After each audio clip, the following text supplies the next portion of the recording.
Hi, my name is Punita Roy and I run the Tehelka Foundation. This is a not-for-profit trust that works with marginalized children as well as privileged kids and uses the arts and theatre as tools to build bridges, bridges of empowerment, bridges of communication, as well as community engagement. So we've been working for the last 8 years in schools and with young people in colleges, where we actually urge them to take ownership of issues around the community and actually engage, get their hands dirty, get down to ground level and interact and sort of try and be part of the solution. So as part of this, Shades of Happiness is an NGO that we've been working with. What I like about this is that it's run by young people, ex-students from St.Columba, and I think they rope in their friends from other colleges in Delhi.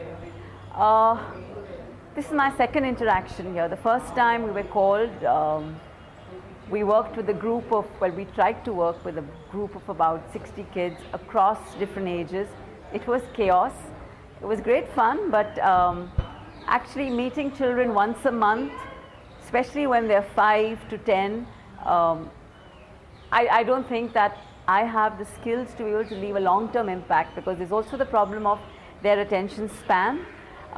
This time we requested Chris and Aman to give us the adolescent age group that I'm most comfortable with. I love working with teenagers because they challenge you, you challenge them, and there's a great give and take of energy both ways. So today we just started getting to know the group and getting the group here to be acquainted with one another.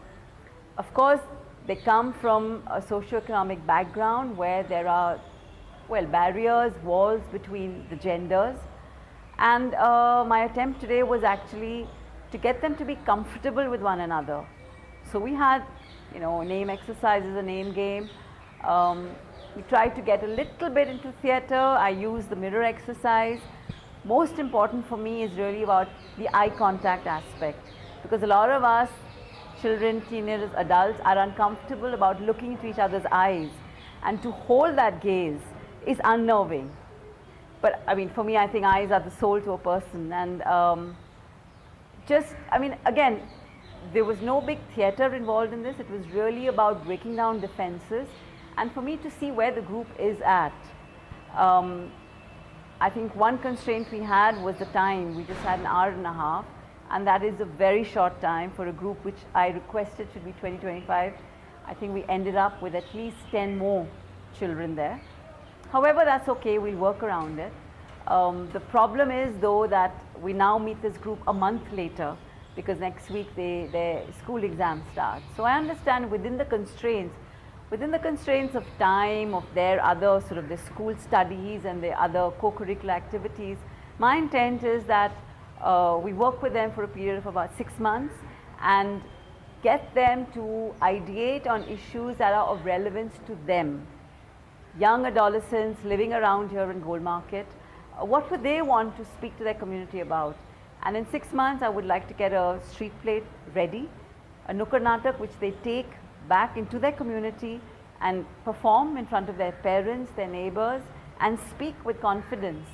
And of course, it's a long process, there's no destination, but just that in itself would be some kind of closure, something they would look back and remember with, I think, with great affection and a sense of, of achievement. So I look forward to the end of these 6 months when we have this Nukkad Natak, and I hope you cover that. Thank you.